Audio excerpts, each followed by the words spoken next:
Well, hello and welcome to the Cross to Bear podcast. I'm Phil Bear. I'm your host.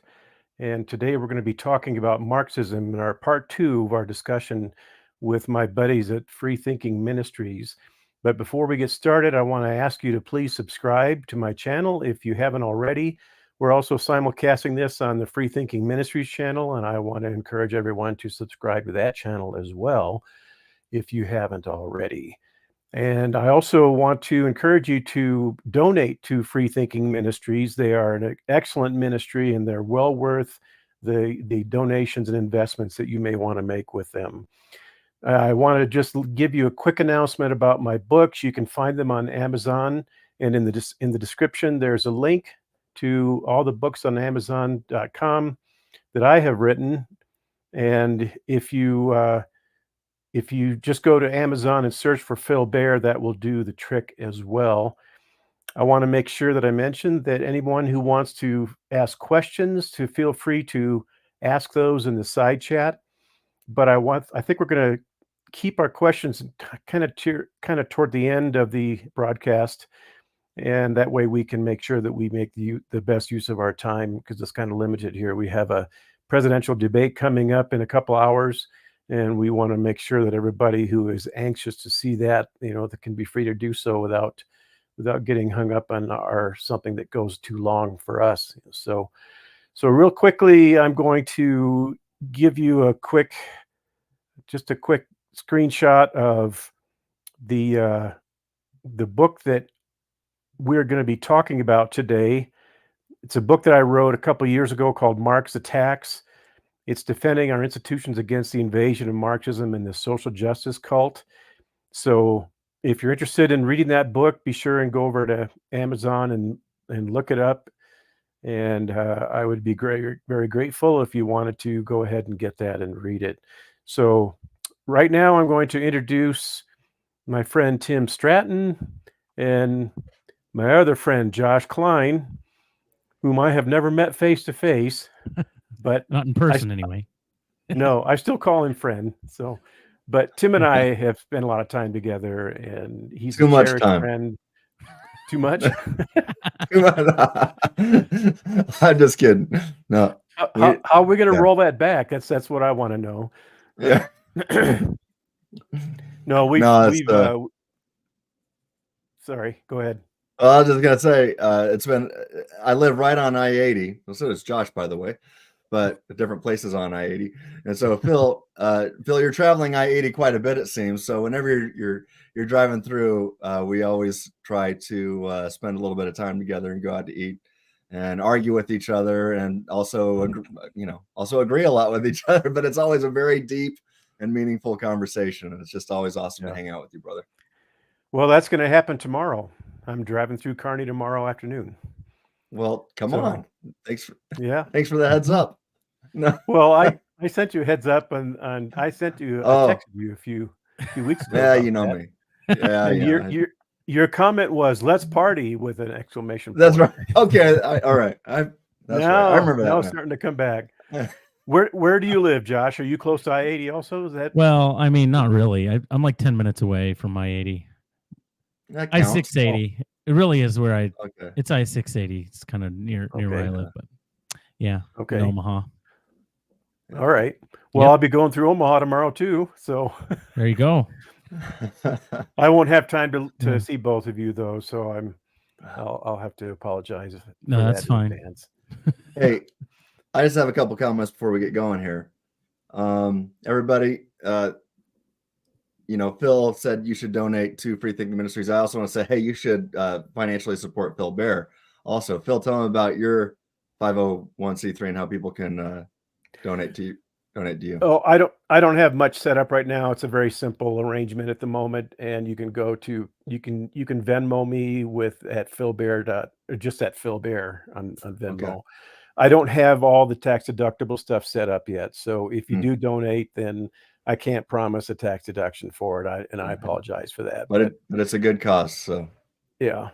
It'll help with my expenses, and they're pretty high right now. And by the way, StreamYard has just increased their subscription rate. So the platform that we use to do these podcasts is now $20 more per month than it was before, and you keep the original account plan. You have to upgrade. You have no choice. It's either upgrade or go back to a free plan. And if I do that, then I get rid of my logo, I get rid of my nice background, all that kind of thing. So that's Biden inflation. That's right. There you Kamalanomics. It's Marxism is what it is. Thanks a lot, Marxism. I'm just That's right. There's going to be people going, see, I knew you didn't understand Marxism. And right. It's a joke. Let's go to Marx's grave and beat on the casket and yell and scream. Hey, second thing I wanted to say, Phil, is you have the best introduction music and the visuals of any YouTube channel. And I think, Josh, we need to ask Phil to make an intro for us. But Phil is playing the guitar. That's all Phil's work on the guitar on that intro. It's just amazing. Shredding. You're a fantastic guitar player, dude. Thank you. It's actually all the instruments are me. Wow. The drums, the synthesizers, everything. The bass, one-man band. Yeah, it's a fretless bass, and I actually, if you go to look me up on Amazon, you'll not only find my books, but you'll find my CDs as well. So if anybody wants CDs, what's a it's CD? The same Phil Bear. Can we get the 8-track tape from Phil Bear also? Well, I'm still working on that. I haven't been able to find anybody that can produce those for some reason. I don't know. I don't understand why. In fact, I bet you most people in this audience probably don't even know what an 8-track is. just need a DeLorean, then you can go get one. Yeah. Right. Yeah. Hey. Well, really, let's get to the main reason why we're here. Phil, you and I have been talking about Marxism now for several years. I had some sneaking suspicions that Marxism was making a comeback several years ago. I started talking to you, and you fully convinced me that was true. And so recently I wrote an article on the Free Thinking Ministries website called Key Tenets of Marxism versus America's Philosophical Foundations. And I don't just discuss our philosophical foundations, but also our theological foundations. Contrary to popular opinion, America does have theological foundations. So let me just intro this whole thing with my opening paragraph. Let me read that. I wrote, I've been fascinated by Marxism since my parents first told me about the Cold War. And I know my parents are watching, so hi, Mom and Dad. But yeah, so we were, my parents first told me about the Cold War that we were living in when I was almost 10 years old in 1983. I remember asking them why the Soviet Union had nuclear weapons aimed at us. And after my parents reassured me that we had just as many nuclear missiles aimed back at them, ensuring that they will not use these weapons against us, peace through strength, they explained it to me like I was 10 years old, because I was. While not using these exact words, my parents, who are, very philosophically inclined, they were able to explain it to me this way. They said that the Soviet Union was basically based upon a philosophy called Marxism, which is logically incompatible with America's theological and philosophical foundations. And this sparked a desire in me to learn more about our fundamental disagreements. So, I've kind of made, even when I had these sneaking suspicions a few years ago that Marxism was making a comeback, the reason why I was thinking that was because I have been studying Marxism as a hobby since I was 10 years old, really, because it just consumed me. It freaked me out knowing that the Soviet Union had nuclear missiles aimed at us.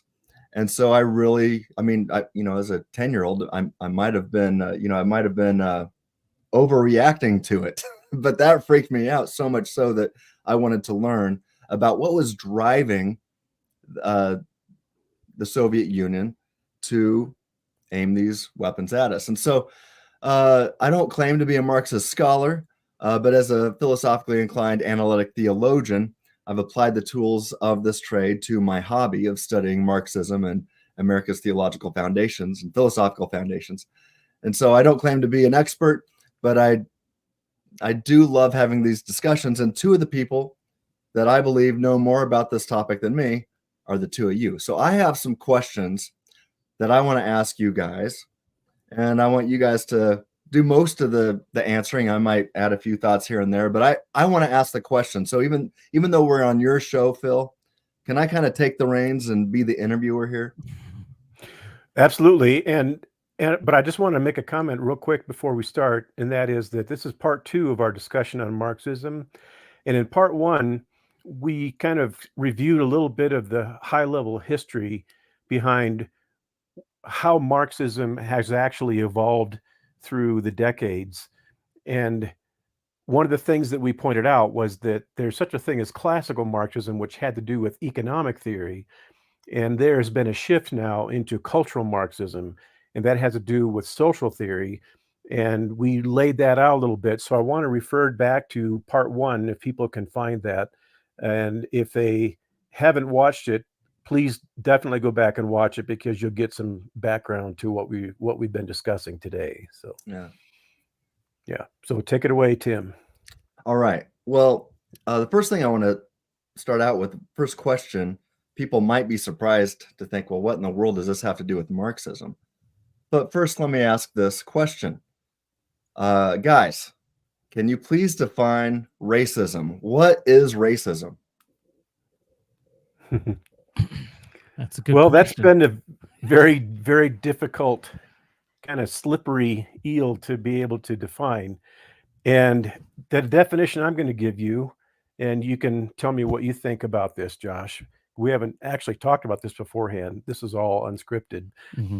But the definition I'm going to give you might not exactly fit what a lot of people think racism is. But my definition is that racism is an idea. And it's the idea that certain races are inferior to other races, either intellectually, morally, or genetically. So it's the inferiority of races, and if one race is inferior to another race, it follows that the other race is superior to the race that we were looking at in the first place. And many times what you'll hear the term supremacy, and usually that's connected with the idea of the white race. And white supremacy is one of the criticisms against white people and against the white class in these discussions. So many people will think of racism as the hatred of a member of a certain race or certain skin color or certain ethnic background. But I don't think that's what racism is. That's what that describes as bigotry. So if you have a hatred of Black people, for example, then you have bigotry against Black people. But you can have bigotry against a certain group with a certain skin color without being racist, because you might not think that race is inferior. You just might hate them for whatever reason. You might hate them because you think they're bad people, but that doesn't mean that they are an inferior race. So those two ideas need to be kept separate. And I remember one of my favorite influencers in this area is a guy named Thomas Sowell, and he is a Black scholar of unbelievable reputation. He's brilliant, and he has always said racism is an idea inside your head. Racism is not something that you can look around your society and actually see with your eyes. Racism is an idea, and what you can see is the effects of that idea. And the effects of that idea can sometimes be expressed in discrimination or in bigotry. But what you're seeing is the effects of racism when you are looking at that. Racism is actually the idea inside your head that a certain race is inferior, and inferiority is one of the key concepts that I always assign to the idea of racism, and that's what I want to do to help people understand it. So that's helpful, Josh. What do you say? How do you answer that question? I'd resonate almost 100% with that, but I would add that in order to be racist, it is an idea, but you have to believe in that idea that race exists. And what I mean by that is that skin color actually either genetically or ideologically separates people along specific lines. And so there will be people that say, oh, there's no such thing as race. There's only the human race. And you know what? I agree. there's only the human race with different shades of melanin. But to be racist means you have to believe that race actually is a fundamental difference, that skin color carries with it an actual difference. So, and some people will tie that to Darwinism and things like that. It can come from that, but not necessarily. To say that black people are inferior because they're genetically separate from white people as far as evolution goes. That would play into racism. But then at the same time, you had religious forms of racism as well, where the Mormon Church, up until I think the late 1970s and early 1980s, said the curse of Ham was black skin, that they were inferior because they were descendants from the curse of Ham. So it's not necessarily tied to Darwinism, but you have to believe that race is an actual thing and not just a construct in a lot of ways, in order to, and we're talking about classical racism here, right? Now we can talk about, and I'm sure we will, the redefinition of racism that comes with some of the cultural Marxism that says the hegemonic power, or the people with the most influence, are the only ones that can actually exact racism on the oppressed. And that's a little bit different. So that's all I would add. Don't get ahead of me there, John. Okay. But no, that's good. So let me. I would just make one quick comment there, and that is that it may be possible to identify genetic differences between certain groups that can be identified by certain skin colors and so on. Mm-hmm. But differences do not amount to inferiority or superiority. They're simply differences. There's differences in genetics between people who have blonde hair and people who have red hair. And just the fact that there are differences in genetics, if that's true, that simple fact alone has nothing to do with inferiority or superiority. All it has to do with is differences. Mm-hmm. And so sometimes people will call me out on identifying differences between various cultures and various people groups. And I always push back on that. And I say, well, I think there are differences among certain people groups and certain skin color. There, you might be able to identify some characteristics that they might have that other people groups don't have. That doesn't mean that one of them is superior or inferior to the other. Mm-hmm. So I try to encourage people to don't be afraid to talk about differences, because differences are I think differences should be celebrated. Yeah. The difference between men and women should be celebrated. So that's what I want to make sure that we avoid. And I wanted to make sure I bring this up because a lot of people will have discussions like this, and some people actually believe that there are genetic differences among certain people groups. Mm-hmm.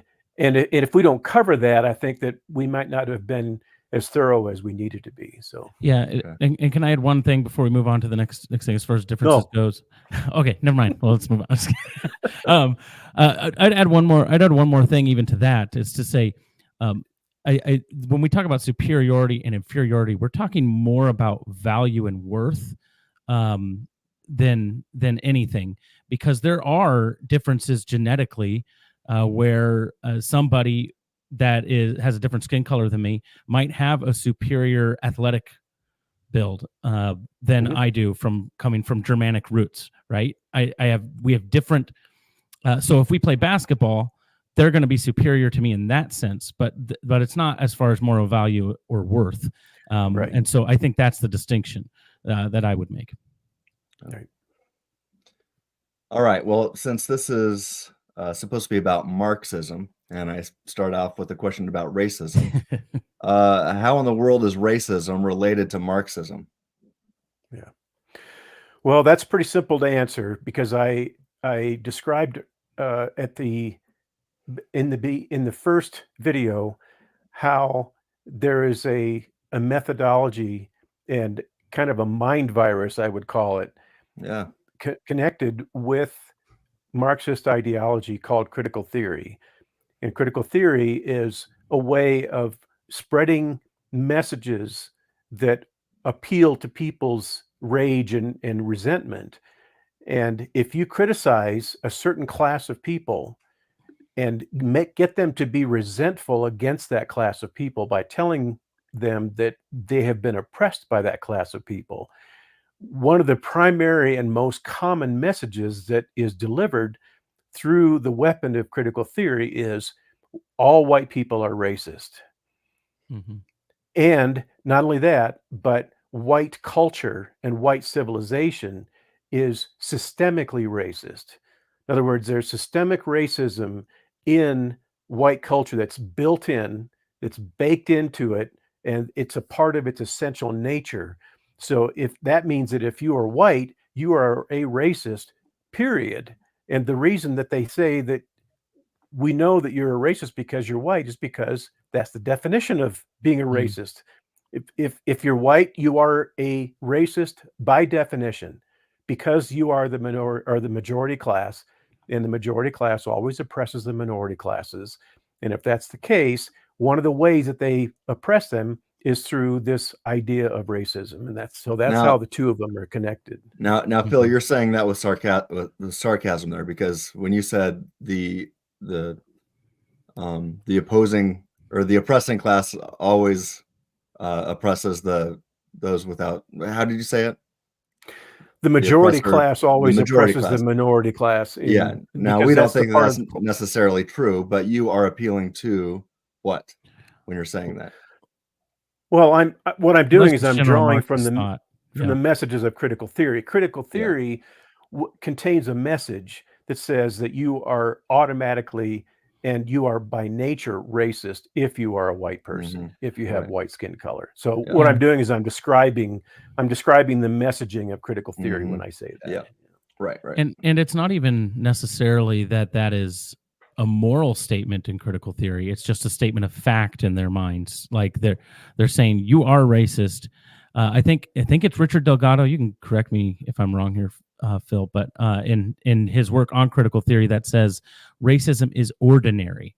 It is an ordinary fact of life for society. And when you say white society, I think white culture. I think you're primarily speaking specifically Western values, Western culture.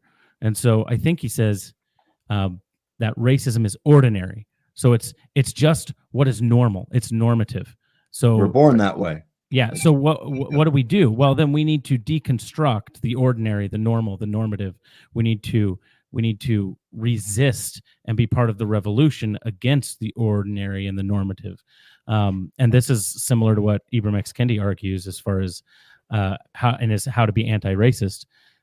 Oh, the only solution for past discrimination is present discrimination. The only solution for Right. present discrimination is future discrimination. What he's Right. saying is, hey, we can't really fix the system as it is. We actually need to completely tear it down. And Okay, we're getting so ahead of ourselves there yeah, too. sorry Yeah, about yeah. that. So But but basically, that's how it's related. That's how it's related. yeah. So basically, Ibram X. Kendi would advocate and say that in order to defeat racism, you have to do that with more racism. Yeah, but he wouldn't call it racism because white people can't, or white people are the only ones with what we call hegemonic power. So they're the only ones Okay. in a position of authority. And so Uh, he would say it would be you correct racism with discrimination, with Okay. yeah, discriminating. Yeah. and one of the tropes of the crits, by the way, they're called crits because it's critical race theory that we're talking about, and they go by the little moniker crits, which is built from CRT, critical race theory. Hmm. But one of their tropes is minority people cannot be racist. by definition. Yeah. But I wanted to make sure that I covered something that you said there, Josh, and that is that they are making a statement of fact when they say that white culture and white civilization is endemically racist. And I want to make sure that we understand, though, that they're trying to get people to believe that it's a statement of fact. But in Yes. critical theory has no facts. There's no such thing as a fact in critical theory. Critical theory is a series of messages that are designed not to be understood as rational truth claims, but to trigger an emotional response. That's the whole purpose of critical theory. And to gain power. And to gain power, right? And Right. and to foment activism. It's triggering emotional resentment, and that emotional resentment triggers activism. That's the whole point of critical theory. That's why I call it a methodology instead of an ideology. Yeah. And so yeah, they want you to think that it's a fact, or that the messages of critical theory are a series of facts, and they want you to think that it has academic research behind it. All that is an illusion. It's all an illusion.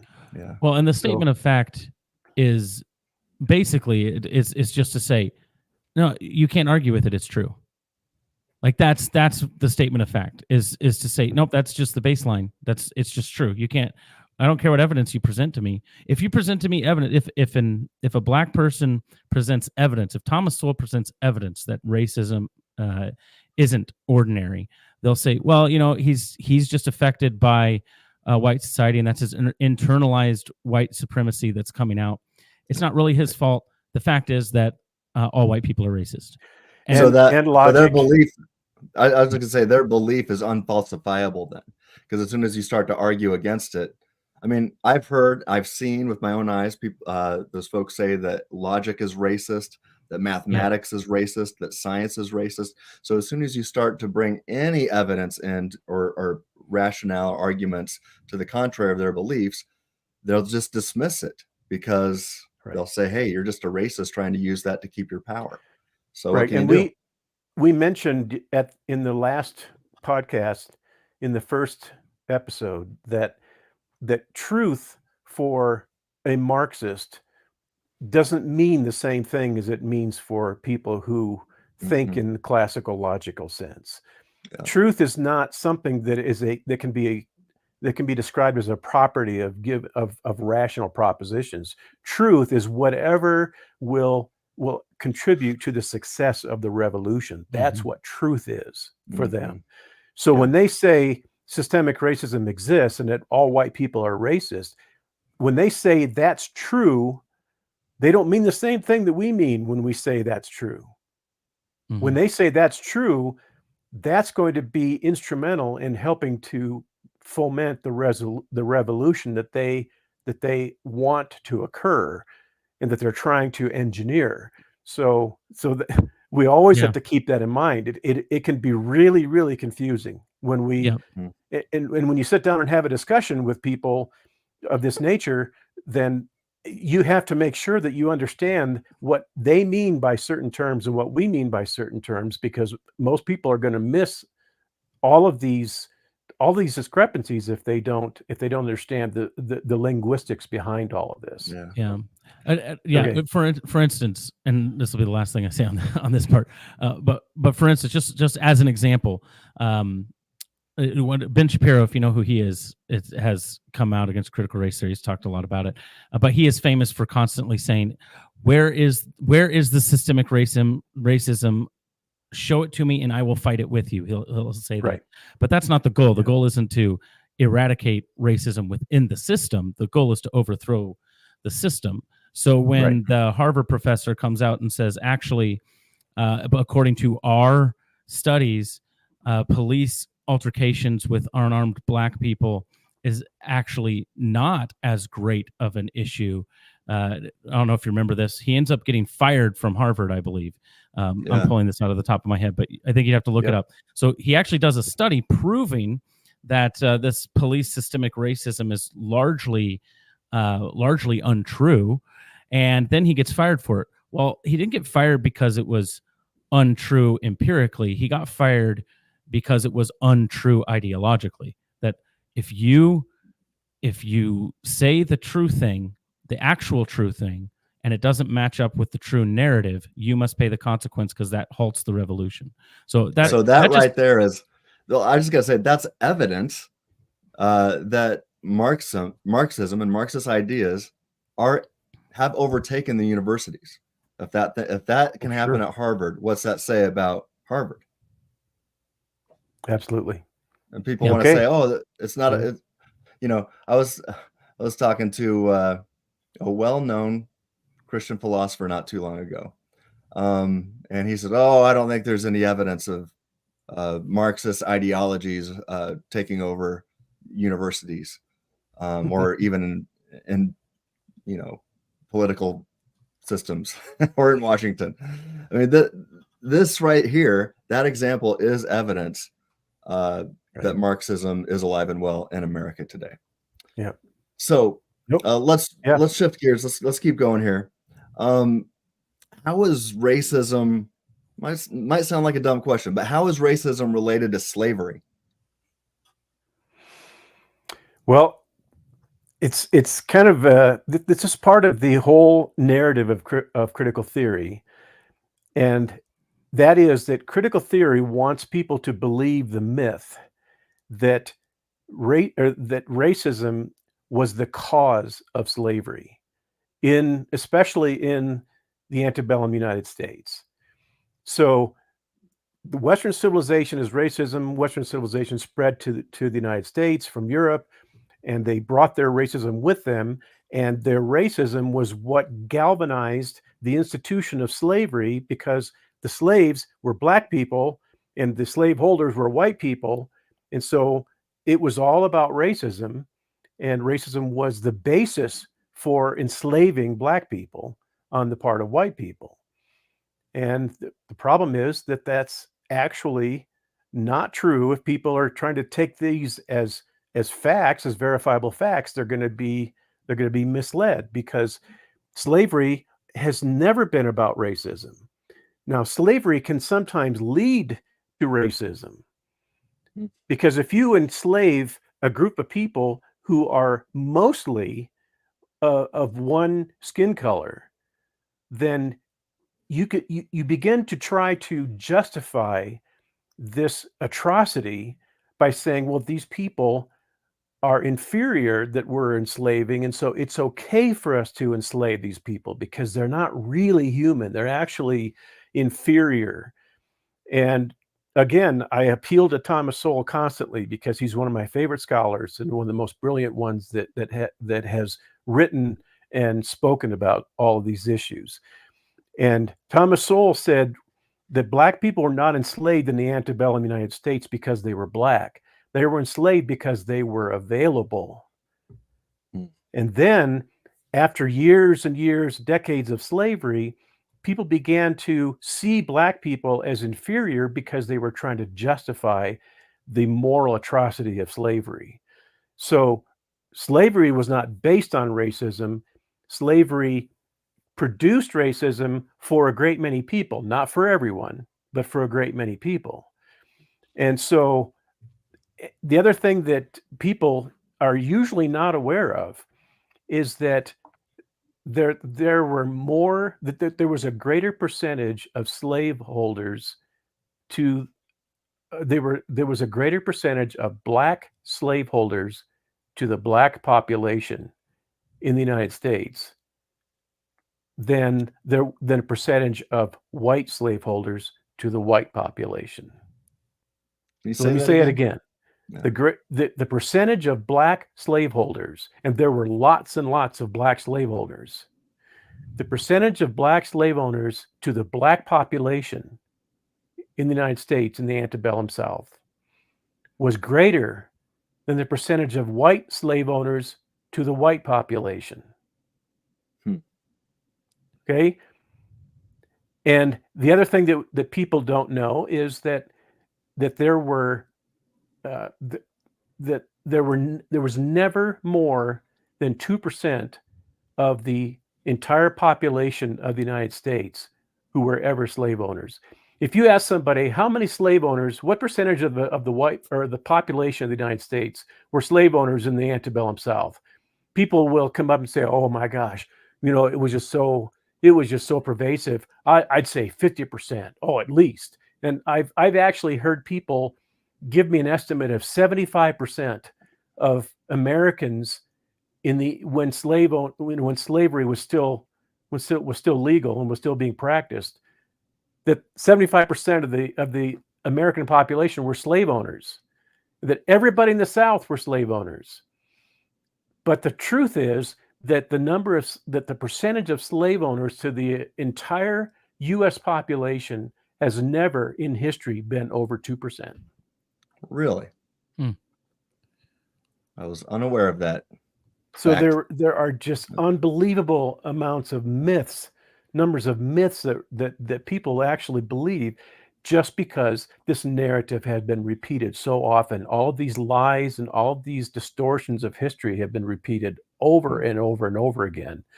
And so people think that slavery is about racism in the United States. And what they don't know is that the people who sold the mostly black, but not all, but mostly black slaves into slavery in the United States were themselves black people. The slave trade in Africa was conducted. It was black people who were conducting the slave trade in Africa. It was black people who were selling their brothers and sisters into slavery, their black brothers and sisters into slavery to the mostly white people who went over to Africa, never set foot on the continent. They stayed on their ships and they dealt with the black slave owners, and they loaded their ships up with slaves, and most of them never even set foot on the African continent. Yeah, there's this myth. There's this myth that they would get out of their boats and just run in and like catch people. That's not how it worked. It was called the slave trade for a reason, right? So it was. Did you ever see the miniseries called Roots in the 70s? I never watched it. No. I remember hearing about it, but yeah, never watched it. Well, in that miniseries, they had white people with ropes and lassos and traps running through the jungles in Africa, rounding up black people and capturing them like they were capturing wild animals. And those white people were the ones who were capturing all these black people in Africa, and then they were dragging them, tying them up and dragging them onto their ships. It never happened. Never happened. The slave owners in Africa were all black, and they sold their black brothers and sisters into slavery to white people who usually never even set foot on the shore. They mostly stayed on their ships, and the slave traders would come to their ships and get on board their ships, and then they would do all of their business transactions when they bought those slaves, and then hauled them back to the United States. And the reason that occurred that way, the reason that most of the slaves in the United States were black, is because they were available, because there was this thriving slave trade in Africa. And so people were taking advantage of it. Most of the slaves that were sold in Africa went to South America. Only a minority of them actually went to the United States. Josh, I want you to add to that here. Before you do that, what you've said here, that it's not about race, it's about availability. And I'm just thinking about how slavery is alive and well today, and specifically regarding sex slavery. And I think that has nothing to do with race. It is who is available. And I don't know what the percentages are of the different races, as it were, that are held captive into sex slavery. But I know it's not merely about race, it's about availability. Would you agree with that? Are you talking to me? Either one of you? Who are you talking to me? You said Josh, so yeah. Josh, I thought you were talking about you. Yeah, go ahead, Josh. Yeah, I mean, there's more slavery in the world now than there has ever been. Right.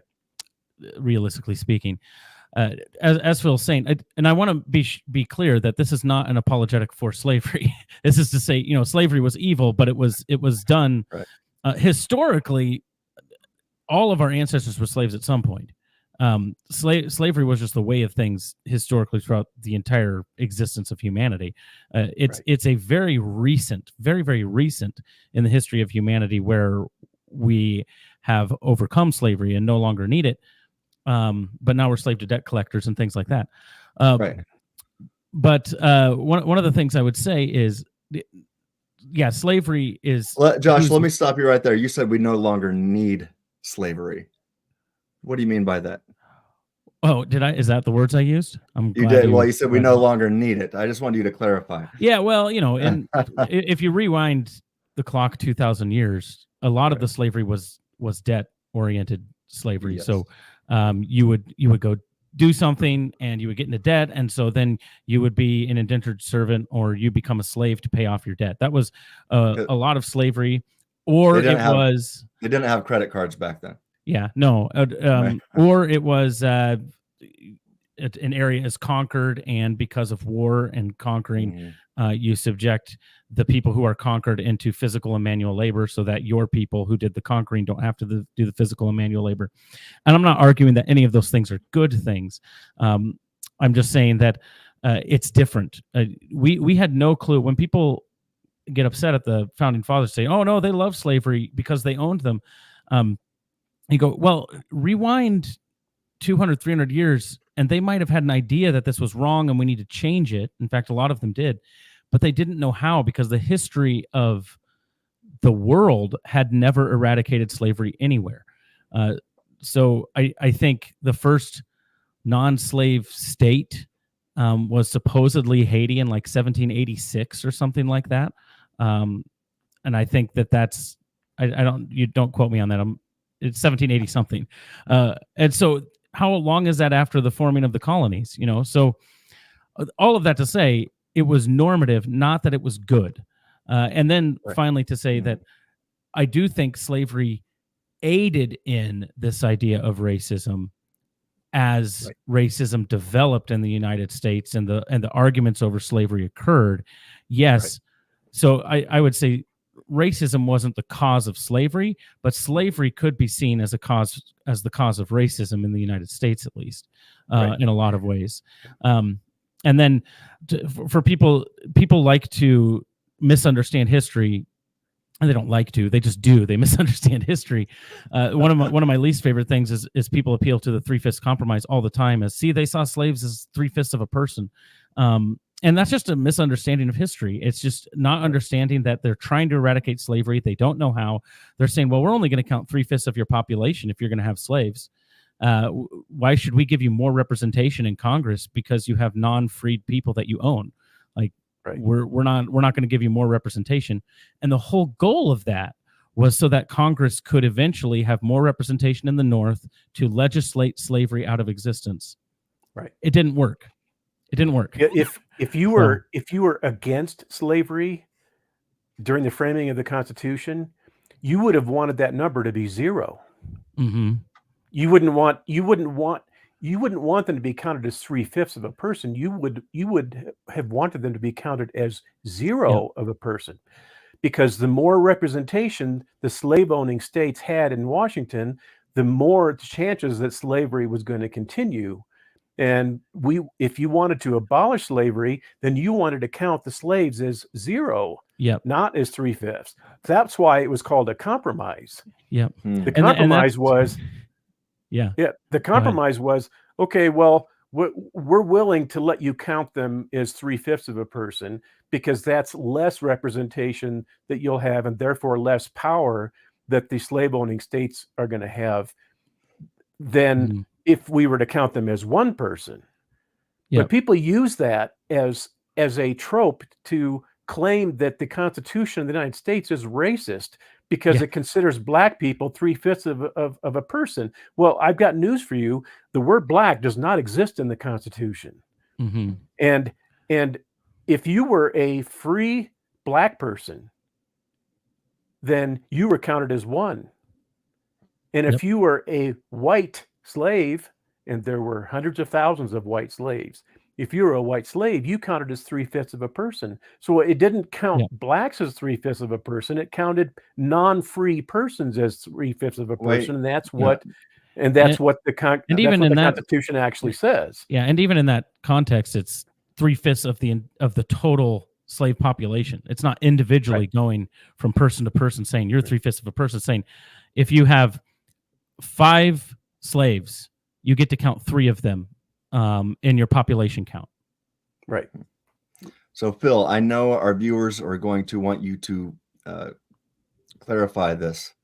You just said there was hundreds of thousands of white slaves. Are you talking about white slaves in America? Tell me about that. Yeah, there were so a lot of the slaves, or the majority of the slaves that came over to the United States, they came over under contracts of indentured servitude.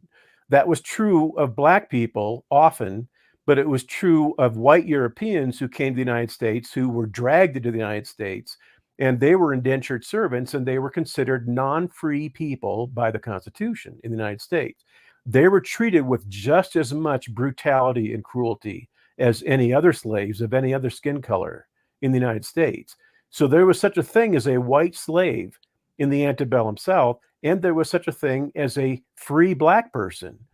And there are hundreds of thousands of white slaves that were owned by black slave owners.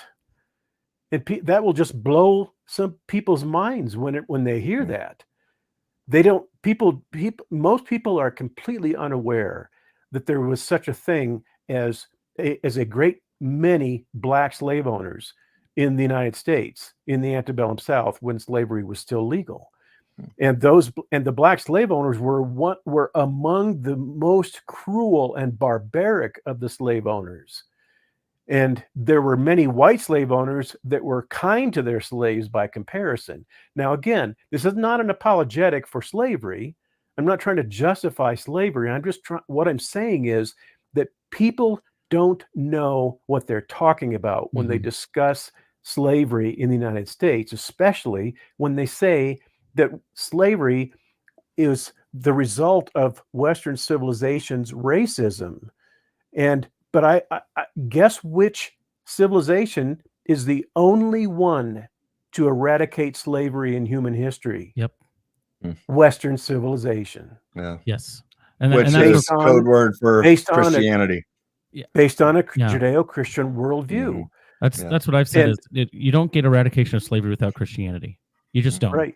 And that's and everywhere else in the world where there's slavery, and there's slavery in tons of countries on every continent throughout history, and the slave owners and the slaves were always the same race. The fact that there were slave owners and slaves that were of different races, and I'm assuming that the races are a thing here, because that's what people call it. Yeah. The only place where the slave owners and the slaves were of a different ethnic background or a different skin color was in the United States. Our situation was unique, but there was one other, and I need to bring this out because this is very important. So I need to walk that back. There was one other case where the skin color of the slave owners and the skin color of the slaves were different. And that is the slave trade in the Barbary Coast of North Africa in the 16th and 17th centuries. And what was happening was that black pirates off the Barbary Coast of North Africa were kidnapping and enslaving white Europeans they were raiding the seas, the high seas, and they were kidnapping white slaves and selling them into slavery. And I think it was almost a 1.5 million white Europeans were enslaved by black pirates on the Barbary Coast, off the coast of North Africa. And I constantly hear about reparations where white people owe black people reparations for slavery.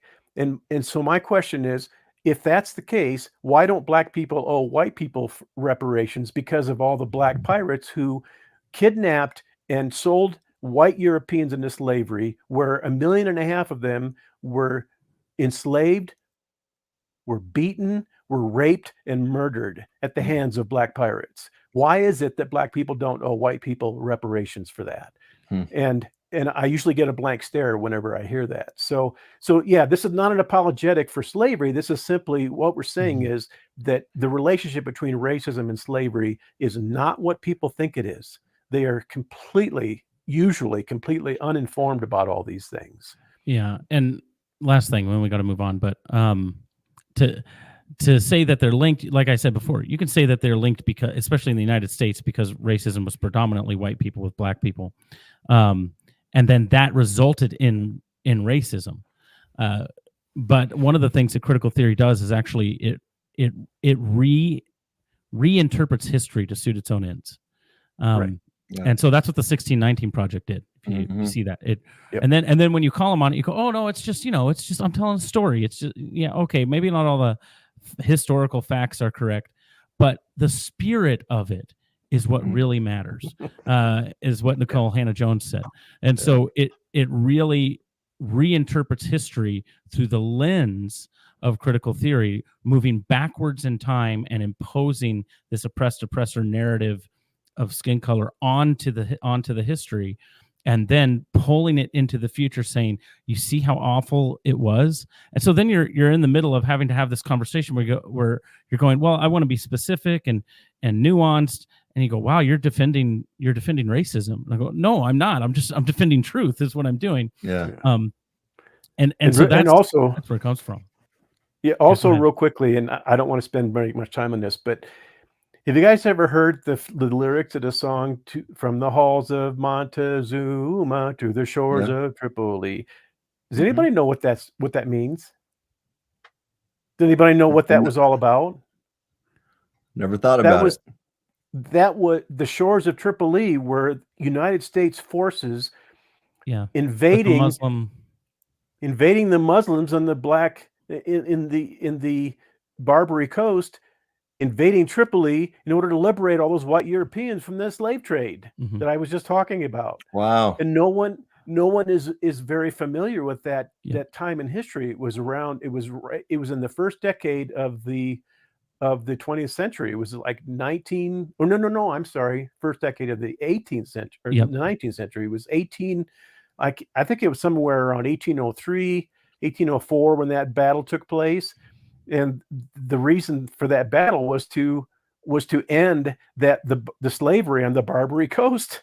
And they actually try to sing that song and they have no idea what it talks. Yeah, and that's actually a key document. The Treaty of Tripoli is a key document that people use to say, "Oh, see, the United States wasn't founded as a Christian nation because in one of the articles of the Treaty of Tripoli it says we're in no way a Christian nation."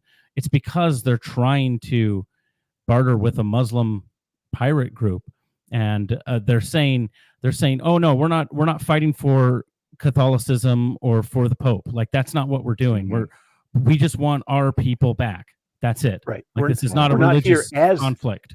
We're not here as a Christian nation. We're here trying to rescue our people and trying to stop this. So pulling that out, and I know we've pulling that out and saying, see, that's not a Christian nation is again just taking history and taking one facet of history and saying, see, it proves my point without the context. Right. Yep. All right. Okay. Great job, great guys. job, Josh. Yeah, absolutely great job. And this is awesome. We can move on. Yeah. Okay, so we all agree that racism is a bad thing. Can government help us out? Is it possible to eradicate racism by government force? Okay, Josh, you and I. 1, 2, 3. No. Okay, next question. No, it is. I will say it is possible to eradicate like bigoted policies through government force, saying you have to keep white people and black people separate. You can eradicate that, but you can only eradicate racism by changing people's minds and hearts. Right. Yeah. It's a character question, and because perfect example is the Jim Crow laws of the South. After slavery, the South, Democrats, by the way, in the South enacted all the Jim Crow laws that said Mhm. everybody had, the black people have to be separate but equal. It's separate but equal. And so you had to have a black section in your restaurant. You had to have a black section on the train. You had a black section on the bus. The black people had to sit in the back and the white people had to sit in the front. So it was legislated racial segregation. That's what Jim Crow was all about. But the people who had to obey those laws were usually not even, they didn't have a racist hair on their heads. And in fact, most people were against the Jim Crow laws in the South because the restaurant owners, they would have black people come into their restaurant and the black section was full, but the white section still had tables available, but they couldn't seat the black people at the white. So they had to turn those customers away because they couldn't seat them in the white section of the restaurant. And so the businesses lost lots and lots and lots of revenue because of these Jim Crow laws. So they hated them. Most of the population hated the Jim Crow laws. And the narrative that you'll get from critical theory is, well, all the people that were restaurant owners, they all loved it because they liked being able to separate blacks from whites, and they thought that was a good idea, and they thought that was something that was good for health, good and healthy for society. They didn't. They hated it. They wanted those Jim Crow laws repealed in the worst way because they were bleeding cash. They were bleeding revenue because of all these problems. And there's even an argument to be made that the forced integration did harm to race relations, right? In a way that if they would have just removed the Jim Crow laws and not forced integration, that integration would have happened naturally. Forced integration is just as bad as forced segregation is.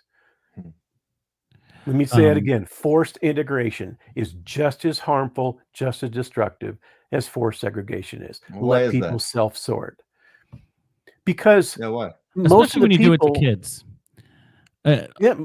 When like the idea that you bus one solitary black individual from their place to a white school because they're now the first, you're putting a lot of pressure on that child to be the first. I think you can make it illegal to intentionally segregate. But then when you force integration, it just creates disdain. And I'm not saying that I'm anti-integration. There's just an argument to be made, I think, that forced integration played into some of the racism and some of the reaction. And now I'm going to get called a racist because of that, but I know. Yeah. So, and I've been called a racist because of these things. If people want to integrate, let them integrate. If people want to self-sort and segregate, let them segregate. Thomas Sowell always harps on this. He said people naturally self-sort. They sort themselves. And people of one skin color tend to naturally spend time with people of the same skin color. That's why you have black churches. And so if people simply do that naturally, there's nothing wrong or unhealthy or destructive or harmful about that. That's just people that's the way that people naturally live. People prefer company of their own kind. That's just a kind of a natural aspect and property of human nature. It's not wrong. It's just that that's the way people tend to live. And so for the government to say, no, you can't live like that. You can't self-sort yourselves. You have to let us integrate you by government force. And whenever that happens, if you bus a black child to a white school, a predominantly white school, what happens? The social life of the black child suffers, and there have been absolutely conclusive studies that have proven that when people are integrated into schools, for example, that with people that are not part of their own culture and part of their own kind, all the grades go down, academic performance suffers, social health begins to suffer. And it's not because these people are racist and that they hate people of other skin colors. It's just that that there's a cultural mystique around various people groups, and it's okay for them to create their culture, and it's okay to leave them alone and let them make their own decisions about who they want to associate with. You can't just force people to associate with somebody else of a different culture just because you think that if you don't, you're going to have an unhealthy society. It's just absolutely absurd. Yeah, I'll add one thing and then we'll move on. But maybe this picture will help elucidate what we're talking about. The idea to force integration is not to say that we should be okay with legal segregation. It's not to say that. It's to say, oh, right, yeah, it's to say, hey, remove the segregation. Don't force integration, because right. But you can encourage integration. You can say, hey, this is a good thing. You can talk to, like we talk to our kids. Everybody is the same. So you don't need to look at people differently. So you can encourage the integration. And then when it happens voluntarily, it's celebrated almost universally. And the big thing that I want to point out with that is Jackie Robinson. That was elective signing, even to some people. If people don't know, it's a baseball player first broke the color barrier in the major leagues. Even though some people were against it, it was a self-selection of saying, I'm going to go do this. And then the person who signs him to the baseball team says, and you're good enough to play here. And it doesn't matter what your race is. It was all voluntary, that no government stepped in and said, you have to take that player right. on your team. Because you can imagine what the difficulty is if you say you have to take that player on your team, and then that player ends up either not being good or whatever. But when it's a self-selection, people go, oh, this is good. And then right. things start to, so maybe that picture helps people understand what we're talking about. It does. And so to summarize this, forced segregation, bad. Forced integration, bad. Personal freedom and responsibility, good. When people decide that they want to associate with others because they're interested in associating with them, it's beautiful. But when it happens as a result of government force, it's ugly and it's horrible and it's unhealthy. It's destructive for society. Let people make their own decisions. We're free people. I like the point you two made about the self, we're all about free thinking and free will. Allow the self to choose to integrate or not. When my in-laws live in Oklahoma City, and so whenever I go down there, the church that I attend would be referred to as a black church, and there's a handful of other black people or white people there, but I'm definitely in the minority when I go there, and I love it, and they love me. They love that I attend there. In fact, sometimes they let me preach when I'm there. But it's like, oh, you can't come here because you're white. On the other side of the same coin, here in Nebraska, the church I go to is mostly white, but there are some black people that go there, and it's great. But nobody is being forced to attend or not to attend. So let's move on. So we're talking about racism, but the ideas that people have, the way they look at people of other races, or the amount of melanin they have in their skin or whatever. But then we've got into this systematic racism, where you're just born, or systemic racism, where you're born that way. And moreover, that the government systems can lead to racist outcomes. So with that in mind, do we have evidence that systemic racism does or does not exist? What would you guys say?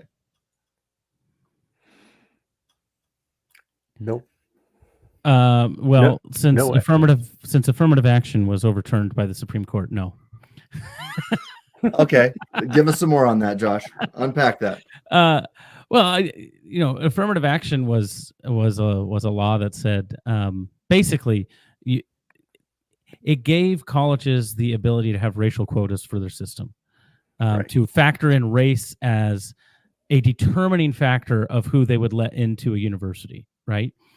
So let's say an Asian scored a 36 on the ACT, and a Black African American scored a 32 on the ACT, or 27. I don't know, a lower score, and they both applied. Preference would be given. There's a reason I use those specific quote unquote races, by the way. The preference would go to allowing to be able to say, oh, because this person is Black, we'll accept them into our university rather than the Asian person. And the reason I'm using Asian with Black is because generally speaking, Asians do better culturally in academic settings and testings. And so they Than would everybody. not They would be Black over than white people. White people. Yep. Yeah. They are overrepresented in all of the Ivy League systems. Right. And Because so, they're a minority. yes. But they're a minority that actually ends up getting lumped in with white in a lot of ways sometimes, because of that ability to do well within the system. And so to say, well, these people over here, generally Black people, aren't doing as well within the system because of slavery and Jim Crow laws in the South. And so what we're going to do is we're going to give them preferential treatment for enrollment. And so I think that is a systemic form of, at least, maybe racism isn't the right word. I would say unequal weights and measures, a systemic partiality towards one set of melanin over the other, and really should have been eradicated long ago, because I think Thomas Sowell has said that it has actually done more harm to the Black community than almost any other thing. Because what happens is you get into Harvard with a low SAT score, but the classes are just as hard, and so you end up washing out at Harvard. When if you would have gone to Northwestern, which is still good, or another school to pursue that same degree, you probably wouldn't have washed out in that. But because you got preferential treatment to enroll, you end up washing out. And so that's, I was kind of saying that tongue in cheek, but generally when we talk about, go ahead. Thomas Sowell has always said that affirmative action sets Black people up for failure. Mm-hmm. He's always said that, because what you're doing is you're putting somebody into an institution where we already know that they aren't going to be able to meet the standards, not because they are a certain skin color, but simply because of their academic achievements prior to enrolling in that institution. It has nothing to do. It just so happens that there's academic underperformance in Black culture. And the reason for that is not because of some kind of inferiority intellectually. The reason for that is that typically Black schools are terrible. They're terrible schools. Their elementary schools, their junior high schools, their high schools are the quality is so bad. Now, whose fault is that? Why is the quality bad there, would you say? Because people don't have choice as to where they can send their kids to school. Mm-hmm. Yeah. So it's because of government intervention, right? The teachers union and the government is the reason for, because one of the things, again, I hate to keep coming back to Thomas Sowell, but I think he's the most brilliant scholar in this area, to be real honest with you. I just think he is.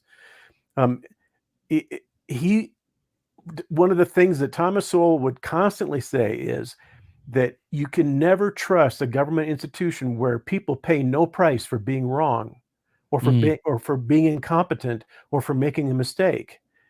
The teachers unions keep those teachers in those positions, and you can't fire them for underperformance in their teaching role. And so you've got bad teachers in these schools, and this just happens to happen more often in the inner city and in Black communities than it does in others. Because the Black mothers, they're looking at their children and they're thinking, man, my son is just razor sharp. I know that if he could get into a good school, he would just be phenomenal. His academic performance would be stellar, but his intelligence and his skills and all of his aptitudes are being wasted on bad schools. Mhm. And so if people had the ability to send their kids to the school of their choice, a lot of things would change. Yeah, and So I don't even know. I'm not even going to say the schools are the only reason. In fact, I think the primary reason is the absence of fathers in homes, because true. I think the single motherhood rate in the Black community is about 75% right now. So that means Right. 3 out of every 4 Black kids don't have a dad in the home. Right. And in the white in white families, that's actually growing up past 50% as well. And I think it was in the last 5 years, IQ has actually dropped for the first time. Collective IQ has actually dropped for the first time Mhm. in the history of our country. Because I think primarily what you have is unstable home environment. And I'm going to go back Right. to Marxism with this. I know we've talked mostly about racism stuff, but Marxism and critical theory thought has been to dismantle the nuclear family because the state is your Right. family now. And so if that's the goal, then the school becomes your family. You'll hear this. Teachers, some public school teachers will say, I'm your family now. If you disagree with your family, I'm your family now. And that's primarily a critical theory idea that the state and the people in charge there are your family. And so that absence of fathers that are, and that is 100% on men for not being real men. Right. And it's ironic because they're not the stepping church up. not teaching men how to be real men. Yeah. But it's the irony here is that the Marxists and the crits are trying to dismantle the nuclear family because they say it's oppressive. And what they're doing when they dismantle the nuclear family is they're creating the very pathology in Black culture that they are blaming on white people, Mm-hmm. and are saying that is the fault of systemic racism among the white civilization.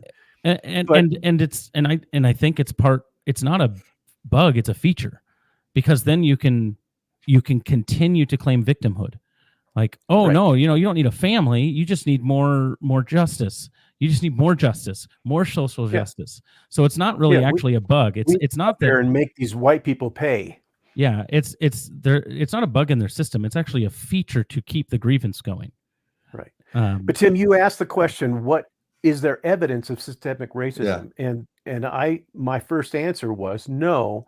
And whenever I say that, I get pushback because people give me what they think is evidence for systemic racism, and the evidence that they think is evidence takes the form of socioeconomic disparities.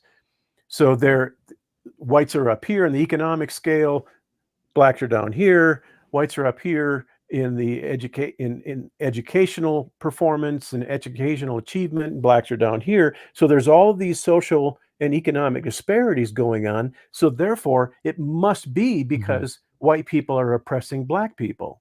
If they weren't oppressing Black people, then all these metrics would be relatively even with each other. And my response is that's pure lunacy. It is simply not evidence. Socioeconomic disparities are not evidence of systemic racism. And the other thing that people need to understand is that when they talk about systemic racism and how it's keeping Black people down, the system is tilted against Black people or some other minority that you may want to talk about. Whenever they say that, what they're really talking about is systemic discrimination. They're not talking about systemic racism, because racism is an idea, remember?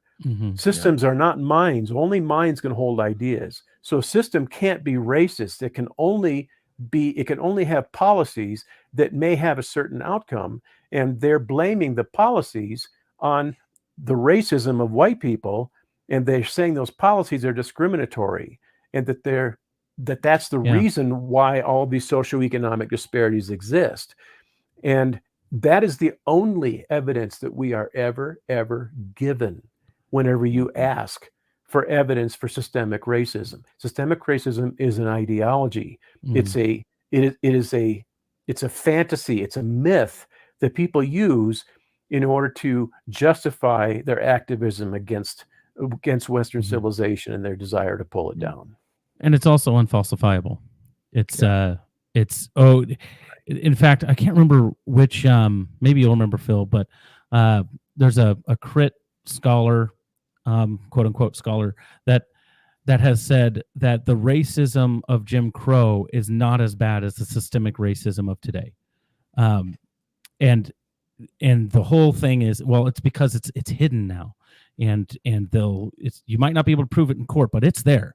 It's there, and it's provable because of these anecdotal instances, or it's provable because of these disparities, which is basically just a way of saying there's not an equal outcome across the board, regardless of circumstance. Right. And it's impossible to argue with a person that is going to have that sort of unfalsifiable claim of inequity and disparity equals inequality and systemic racism, because it's secret. Right. A book that I highly recommend, and then we'll move on, is a book by Dinesh D'Souza called The End of Racism. And he wrote that book and published it in 1995. So it's almost 30 years old, but it is still very relevant. And he argues in that book that the reason for socioeconomic disparities has nothing to do with discrimination, has nothing to do with ideology, it has nothing to do with racism. But the reason for the socioeconomic disparities is because of cultural pathology. That's the reason.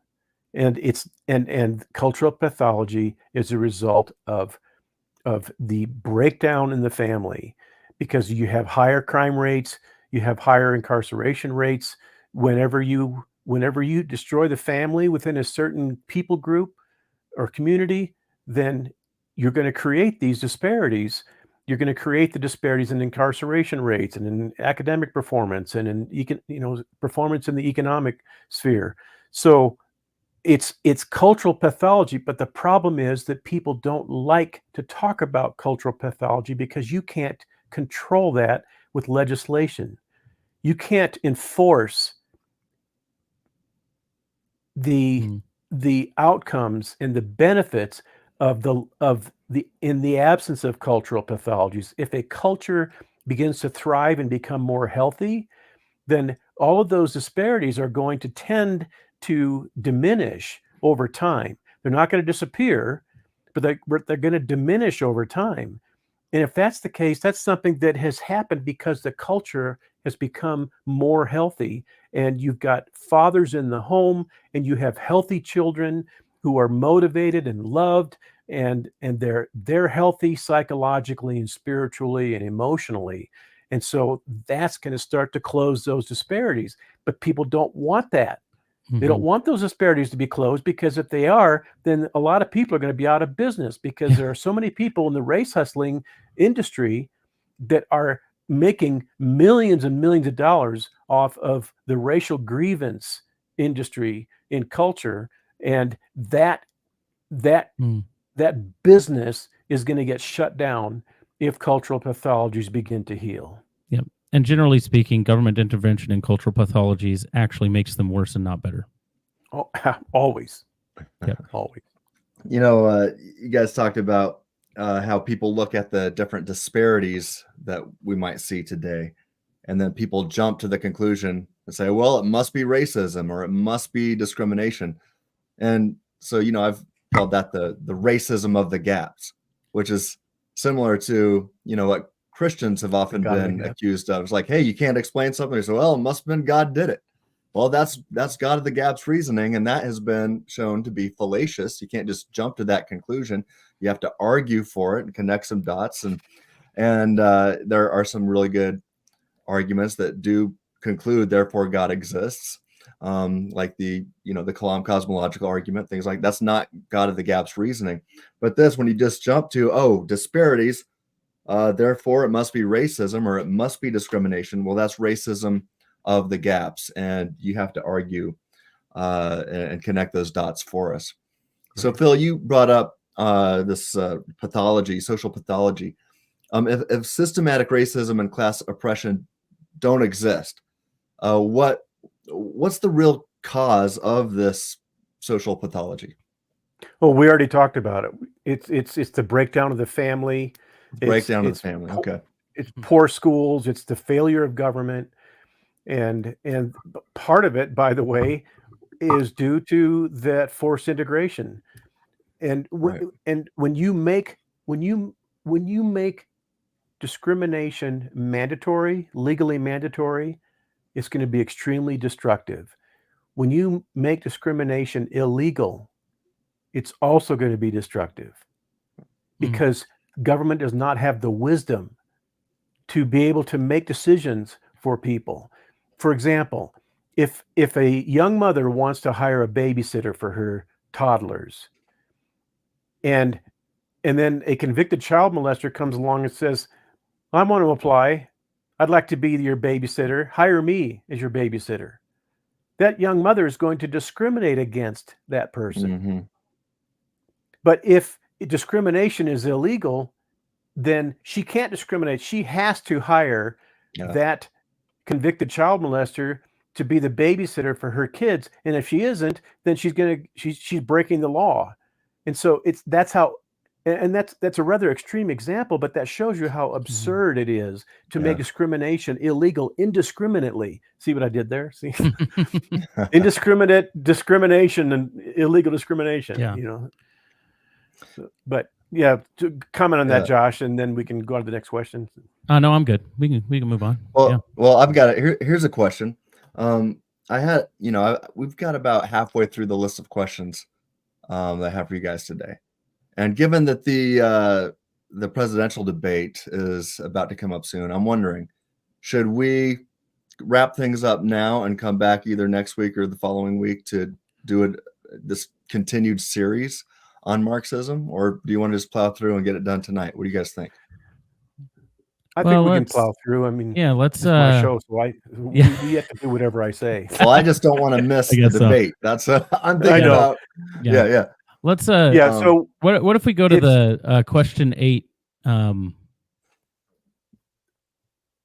Okay, skip it. Okay, so are you cool with that? Are you cool with that, Phil? I don't know what question 8 is. Well, that's just skipping one question that I sent you guys. So question 7 that I had was, what is the race hustle? How does it work? Are the civil rights advocacy groups friends of the minorities? Do you want to hit that one now, or should we table that for a future conversation? Or I could go straight to. I think we can table that. What we could do, if you want, is we could go to the glossary of the social justice gospel, because one of the big issues here is how this has invaded the church and how this has corrupted the theology of Christians and replaced. So if we do that, maybe we should do. Maybe we should define what social justice is, and why it relates to Marxism. This is my plan. Okay, I want to go through. You're in charge. I want rapid fire answers to these, and if it's necessary to go longer, then let's do another episode where we unpack this more. So maybe have one of you give an answer and one of you give a follow up to each of these questions. Try to keep it short. And then we're moving. So I don't want back and forth, back and forth, back and forth. There's a boom, boom. Right. A little something from each of you. Okay. I'll try to obey. All right. Okay. So question 7. What is the race hustle? How does it work? Are the civil rights advocacy groups the friends of the minorities? Who's going first? Phil, take the floor. Josh, you want to take that? Oh, I already said you. So. Oh, okay. Right. Phil, go ahead, Phil. All right, well, here's the race hustle, and I'll try to make this brief. The race hustle begins with a concept called disparate impact.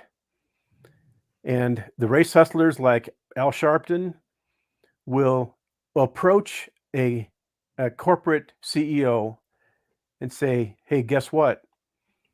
You don't have a good minority representation in your workforce. Your workforce is mostly white people. So we're going to assume that you are discriminating against minorities in your hiring practices. And since it's illegal to discriminate, we're going to file a lawsuit against you for having disparate impact. In other words, different races are being impacted differently from your hiring practices. Some people are benefiting from them. Other people are suffering because they didn't get hired. The black person didn't get hired because you hired the white guy, and the two of them had equal qualifications. Mm-hmm. So you are in violation of federal discrimination law. And so we're going to file a lawsuit against you for $10 million, whatever the arbitrary number is going to be. But we'll settle out of court. If you're willing to settle out of court, we'll be nice guys and we'll settle out of court. And if you give us a settlement of $6 million, then we'll be okay. We're going to walk away and we won't bother you about this anymore. So the employer knows, they know full well that if they go to court over this, they're probably going to lose, and they're going to pay through the nose. And they're not only that, but they're going to suffer extremely damaging reputational losses. And so in order to save face, and in order, what they do is they will settle out of court. And so the race hustlers have just made $6 million free and clear, free money, because they threatened that employer, because the employer is supposedly discriminating against minorities in their hiring practices. Now, do they normally have to say and also bring in Ibram X. Nope. Kendi or whoever else Nope. to teach? No. Well, I mean, why do we sometimes see so much of that then? Well, I think because I was going to say those people, Robin DiAngelo, Ibram X. Kendi, they actually seized onto this, because this is historically, they seized onto this and said, you know what, to avoid this lawsuit, hire us, hire your DEI consultants, and we will come in and we'll teach. And that way you have plausible deniability. You can say, oh no, look, we've got a DEI program. So they'll do that to head off the lawsuit a lot of times. They'll be like, oh no, we brought in Ibram X. Kendi. There's no way we could be doing this, So, but we have to notice, we have to pay very close attention to this here. That is that a lot of people are making money off of this myth of disparate impact, and the people like Robin DiAngelo are making money, and then the people like Al Sharpton are making money. The AFL-CIO, not the AFL-CIO, but the EEOC. There are so many race grievance or civil rights advocacy groups out there, and this is their purpose. This is what they do.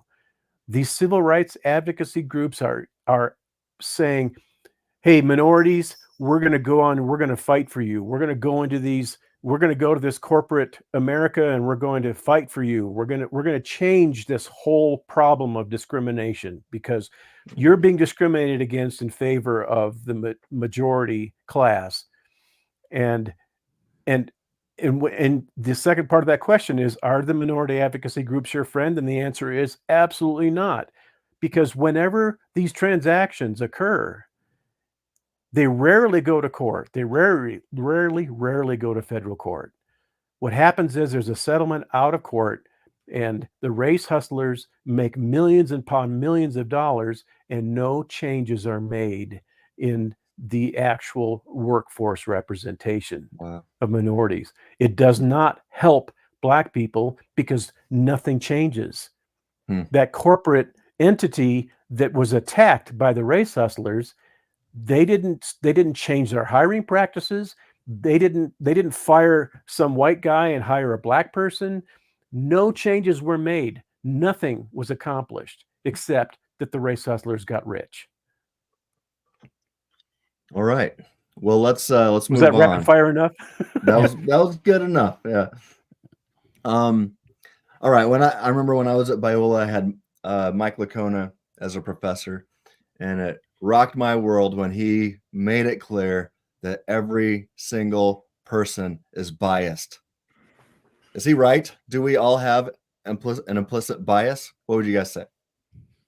Josh, I'll let you take this one because you sent me that report. And well, it depends on what you mean by implicit bias. I don't think when people say that, they mean what Dr. Licona means. He means, with our experiences and our ideas, we have a bias when we come to a certain theological text or idea. Implicit bias is actually a anti-racist term to say all white people have a a unconscious bias. That's another word that they'll use Yeah. against people of different races. And the irony in that is, if it's unconscious or implicit, then there's nothing I can do about it. If it's an unconscious bias in me, I can't make it conscious, because then it's just a bias, and now I can work on it. But Harvard had a test you could take for implicit bias. So 2 years ago, I took that test. And actually, I passed it with flying colors. I sent the screenshot to Phil recently and said, this is from 2 years ago. It says that I have no implicit bias. So here's what I'll say. Wow. If you're watching this and you've thought, this guy's so racist, he has implicit bias, well, Harvard disagrees with you. And so here's the thing. Either you can say that test is bunk and ridiculous, which, you know what? I actually agree. It is bunk and ridiculous. Or you can say that test is actually helpful and useful, in which case I say, well, then I clearly don't have any implicit bias because it worked. So anyway, that's my rapid fire. Good. I like it. That was great. Yeah, my rapid fire is implicit bias is nonsense. It's absolute nonsense. And because I have friends who were raised by a family friend who was a pastor, a Methodist pastor by the name of Dick Falsgraf, and he is just a wonderful, wonderful preacher, and didn't have a racist bone in his body. He taught his kids not to be racist just because of the fact that he taught them to love Christ and to love people. But some of those people in that family took the implicit bias test, and it showed that they had implicit bias. And I'm telling you, no one in that family has a racist bone in their body. Cool. But you can take people who were raised by wonderful Christian parents and grandparents, and who were raised to love everyone and to not have a racist bone in their body, who were taught that all people are created equal, and you can take people like that and give them that test, and they can fail that test, and it will conclusively show that they have implicit bias. Now, Josh, the reason you passed is because you knew. I knew how you were aware. You were aware of what was. You knew how to answer those questions. Well, it's not even just that. It's a self-fulfilling test, and this is so it's a complete garbage science, self-fulfilling test, because they know people who take it want to be very careful, right? Because they don't want to be perceived as. So what it does is it actually measures the amount of time it takes you to answer each question, and the longer it takes you to answer a certain way, the more it will weight towards implicit bias. If you just go in and find the right answer, then you're going to pass with flying colors every time. But because people are so aware that they don't want to be perceived as racist, and what they do is they actually all take their time on that test.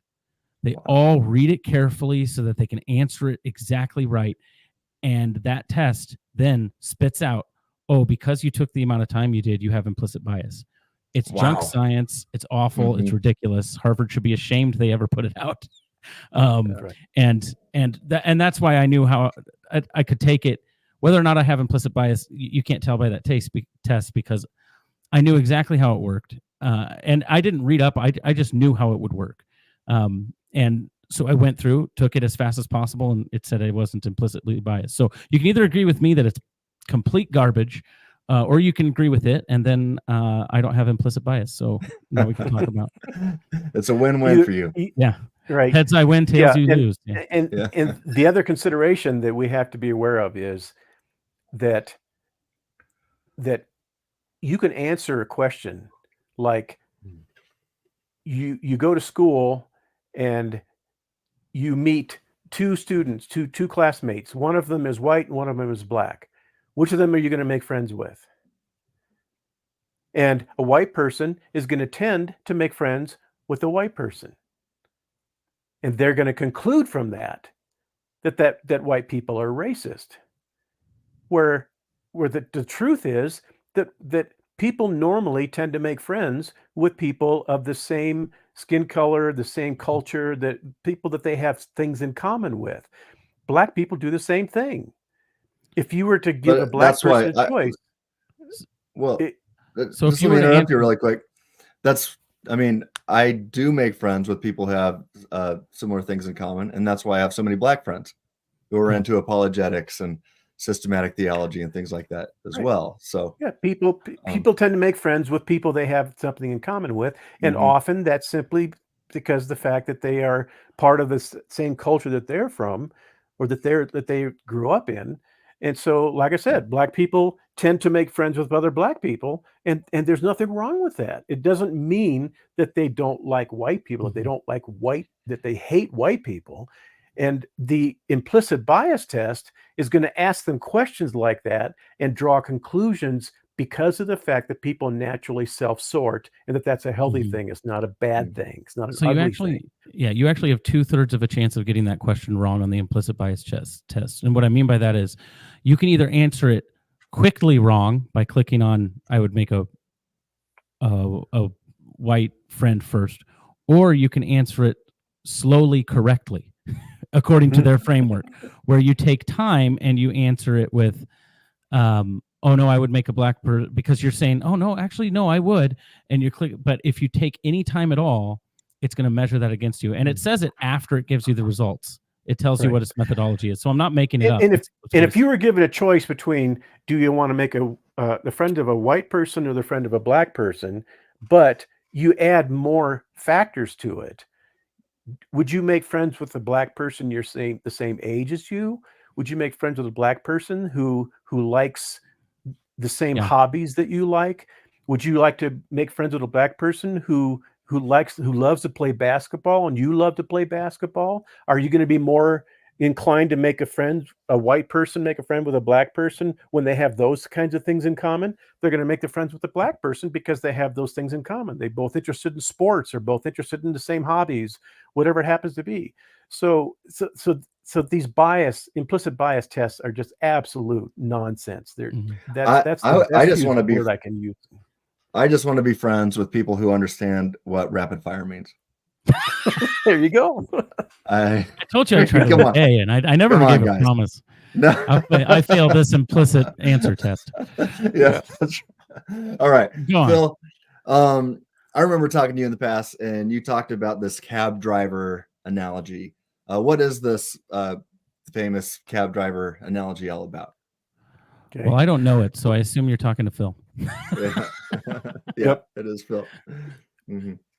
The cab driver analogy, I got it from Dinesh D'Souza, but I don't think it's original with him. I think it's probably goes back a lot further than that. But the cab driver analogy is basically, you have a cab driver who is driving through the inner city of Baltimore at 2 o'clock in the morning. And there's a young black man, let's say 19 years old, hailing a cab on the street corner. And then across the street, there's a white person hailing a cab. And the cab driver either has a choice. He wants to pick up the black person, or is he going to pick up the white person? Or is he going to simply pick up a black person or not pick up a black person and then just keep driving? And then if he encounters a white person who's hailing a cab, are they going to pick that person up? And the critical theory narrative is that the cab drivers statistically will pass up the black person who's trying to hail a cab, and they will pick up a white person who's hailing a cab, and that means that's a sign of racism. It's a sign of discrimination and oppression against black people. It's not fair that cab driver won't pick up the black person and the cab driver will pick up the white person. But the truth is, there's a reason why the cab driver is not picking up the black person at 2 o'clock in the morning in inner city Baltimore. And the reason is because he is making a rational decision based on the statistics that he is painfully aware of. He knows that if he picks up a black person at 2 o'clock in the morning in this inner city Baltimore, that he's going to have a 5 times greater chance of that person committing a crime against him, of robbing him or assaulting him or whatever it happens to be, than if he were to pick up a white person.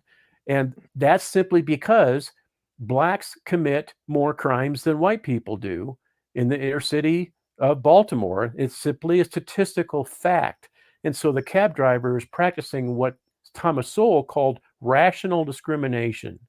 It's discrimination based on the facts that that cab driver is aware of. And the cab driver just wants to get home in one piece to his wife and children, doesn't want to be the victim of a crime. And he knows that there is a greater chance that he'll be a victim of a crime if he picks up a black person than if he picks up a white person, because black people commit more crimes than white people. And that's an oversimplification, but it is based on statistics. And the equation here is, how much information do you have at your disposal whenever you make a decision about whether to pick up somebody who's hailing a cab at 2:00 in the morning in inner city Baltimore? Do you know that guy, or are you simply aware of the statistics about who is committing the greater number of crimes? If the black, I'm sorry, I keep saying black. If the cab driver knew the person, the black guy, the 19-year-old black man, and knew and could talk to him for a half an hour and could kind of get to know him, and he discovered that this black man is a wonderful man. He's a man of integrity. He's a good man. He doesn't want to commit any crimes. He just wants to get home himself. If the cab driver were able to get more information about that person, then that would override the statistics that might inspire him to not pick up that person. But Okay, you don't have that. So this is there coming isn't from enough Thomas time, Sowell, right? Dinesh No. D'Souza. Or Dinesh. Yeah, so No, Dinesh Dinesh is saying D'Souza. that this is not racism. It's based on statistics. Right. Is that right? Right. And the question that you have to ask once you've told the story of the cab driver is, what color of the skin was the cab driver? Mm-hmm. Nobody said what color of skin the cab driver was. Black cab drivers do this just as often as white cab drivers do. People just assume that if there's a black person that the cab driver is considering picking up, the cab driver must be white if he passes up that black fare. But that's not true. White people or black people do this just as often as white people. Black cab drivers will not pick up their black brothers and sisters at 2:00 in the morning in inner city Baltimore, because they're aware of the statistics just as much as anybody else is. So this is a statistical problem, and it's a tragedy, but it's not an injustice. And there's a huge difference between the two. And I'm very grateful for Dinesh D'Souza for drawing this contrast. There's a big difference between a tragedy and an injustice. I like how Dinesh said it, and you reiterated it. There's a difference between injustice and a tragedy. And a tragedy, right? But who still hails taxi cabs? I mean, don't we all use Uber now? Well, that was 1995. Give him a break. We could say the Uber driver. Yeah. No, I think Uber has just solved the problem. So Probably thanks not. Uber. No, I don't know. Josh, do you want to add any rapid fire to that? Nope. Okay, excellent. All right, let's tie this more directly to this topic of Marxism. Do neo-Marxists want to reform society, and how is it related to this? So I'll start with this one. Now, remember, Phil and I didn't talk ahead of time, so he might have a different response than I do. If I do, you're going to be in trouble, buddy. Oh yeah, I'll get kicked off. I would say no. They don't want to reform society. They want to completely destroy society, and then rebuild it. Yeah. Build back better. Yeah, yeah. So reform is different, right? Reform implies that there's something worth salvaging, and I do not think that they see that there's something worth salvaging. They want to completely destroy it and build it from the ground back up. What do you say, Phil? Right. Reform is all about improvement, but they don't want reform. They don't want improvement. They don't want to take something that's not as good and make it better. That's not at all what they want. So instead of reform, what they want is revolution. And revolution means destroy the culture and build a new one on top of the ashes. So absolutely So how not. is They it? do not want reform. Yeah. So how is that related to all this talk about racism?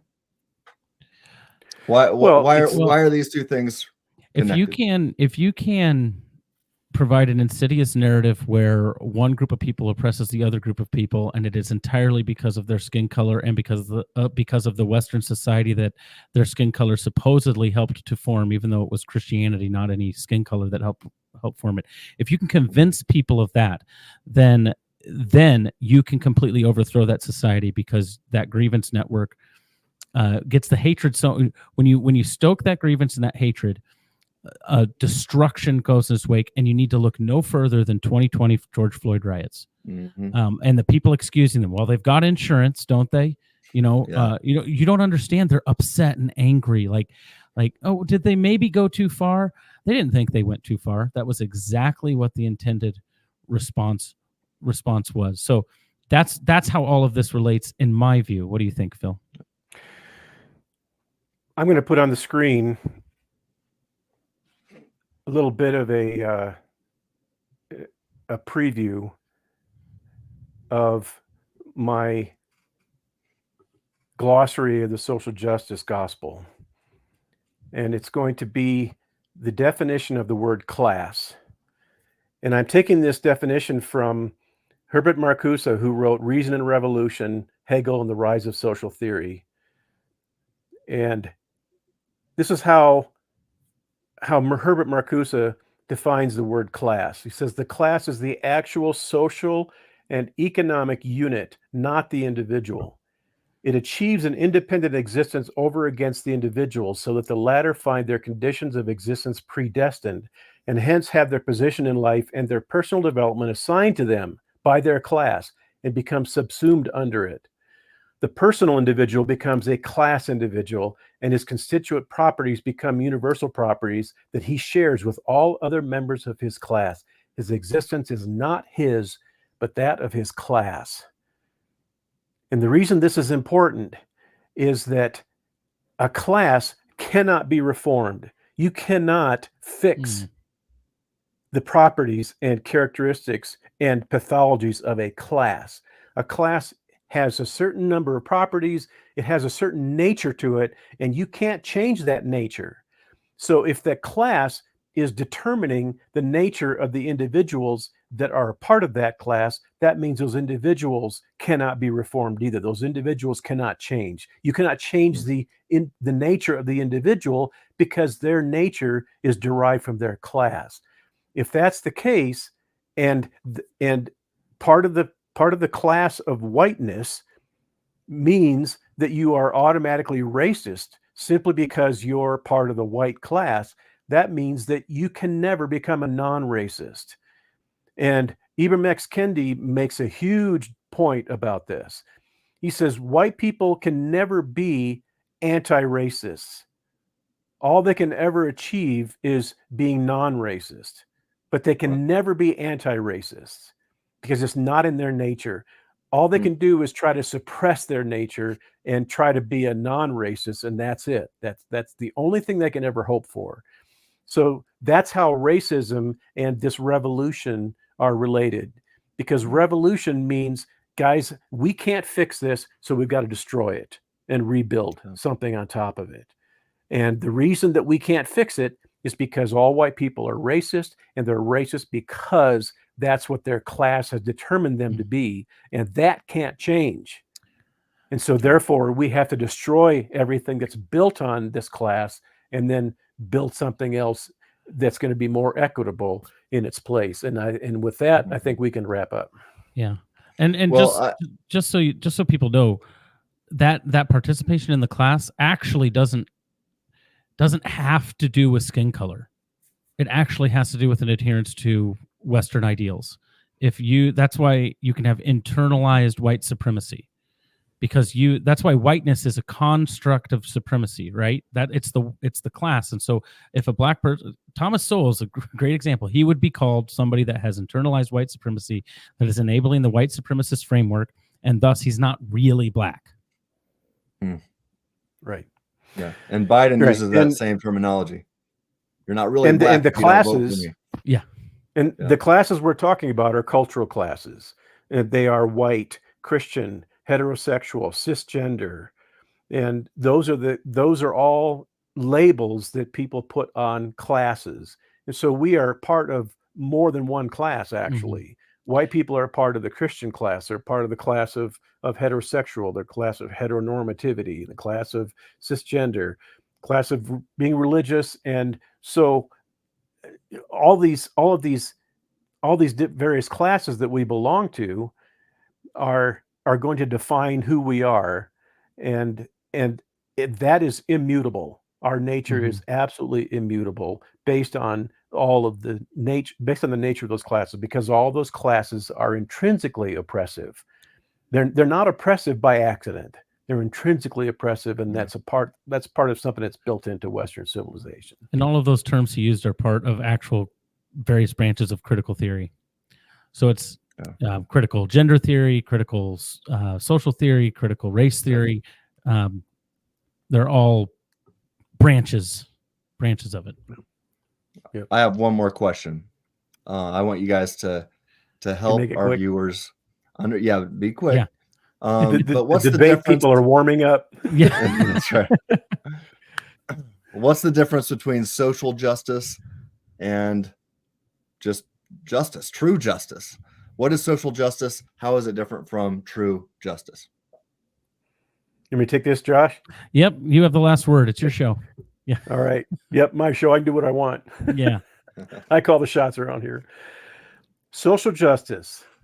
Remember, we're talking about the theory and the claim that there's a class struggle going on in our culture.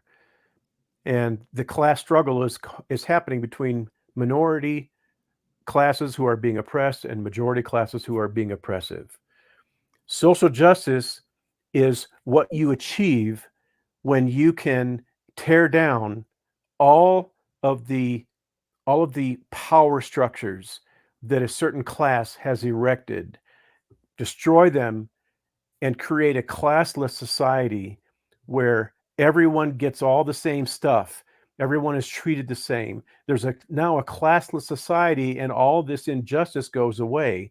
And that's what they mean by social justice. Social justice is when all people of all classes are treated the same, and they are all entitled to the same benefits. They are entitled to this to all of the things that society and the world have to offer. Well, And doesn't they are that sound entitled great? to it. Yeah, and it sounds great. Yeah, Mhm. but but the problem is that it's not true justice, because what happens is this outcome where you have a classless society and everybody gets the same stuff, and everything is redistributed among everyone, and no one is discriminated against based on their class, which wasn't true in the beginning, but nevertheless, that's what they believe has happened. The only way you can achieve a classless society, and the only way you can achieve this kind of equity, is through government force.